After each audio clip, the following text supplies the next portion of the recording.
I am Betty, I'm an alcoholic. Hi, Betty. And I've been through the process with the Big Book Step Study sponsor, loving higher power, meetings like these, people like you, and I have just a couple of amends left to make, working on living amends every day, and work all of the steps when I feel like it, to be honest with you, on a daily basis. So full disclosure, it's been a really, really long time since I've been to one of these meetings and since I've spoken. So just bear with me. I'll just give you a little background on how I got to Big Book Step Study. You know, I was going to AA, you know, and working the steps, and I had a sponsor, and we used to go to this one meeting. It was a Big Book meeting, and this woman started coming in, and she was, you know, tough and gruff and all this, and every week she came in, and you could see her getting better and better and better, and she was just, you know, we always say, you know, if you want what we have, do what we do. And so, you know, I asked her what she was doing, and she was doing Big Book Step Study, and I asked my sponsor if she would come with me, and, you know, and I heard a lot of people say, oh, you can't speak, you can't speak. That was my favorite part. That was my favorite part, because this is terrifying, and that was my favorite part. So I didn't really kind of want to work the steps because I didn't really want to speak, but you know, I got a sponsor and I started working the steps, and you know, and it's been amazing. It really has.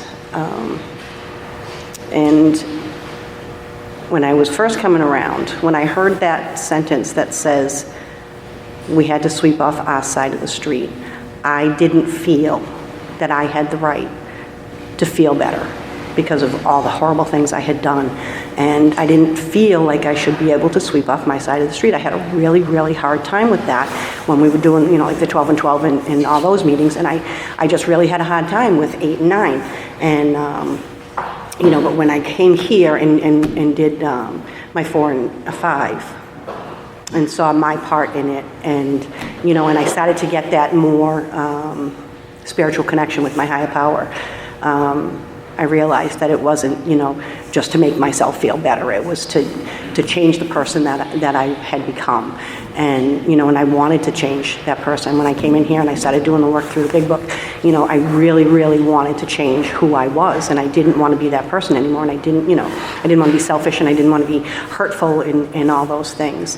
And so she told me to write my list. You know, she did tell me to go back to 4 and look it over, and you know, if I needed to make amends to any of those people, to put them down. And she also told me, you know, that I had to sit down and I had to pray on people who were not on my resentment list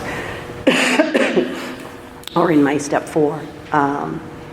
To see if I needed to make amends, you know, in other places such as like work or, you know, stores if I had, you know, stolen or any of that stuff. And so I did that, you know, and I made my list, and we had to go over the list to make sure that I was, you know, my motives were correct. I wanted to make sure I had correct motives. And, you know, there were a few that I could take off because it would have harmed the other person more than it, you know. And we don't want to do that. We don't want to harm people.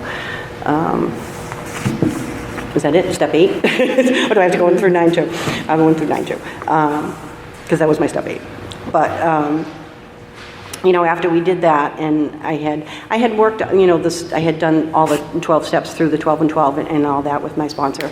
And, you know, I had made amends. I had made a few amends. And so they weren't on my list. Unless they came up again as I was doing my prayers for the list when I was doing it out of the Big Book. And, you know, I had made amends to my parents, and one of them, you know, my kids and all that, but I had already, you know, made amends to that, and then I had started working my living amends. But one of the ones that I didn't have on the list before was, you know, my work, you know, where I worked. And, you know, when I got sober and we had to move offices.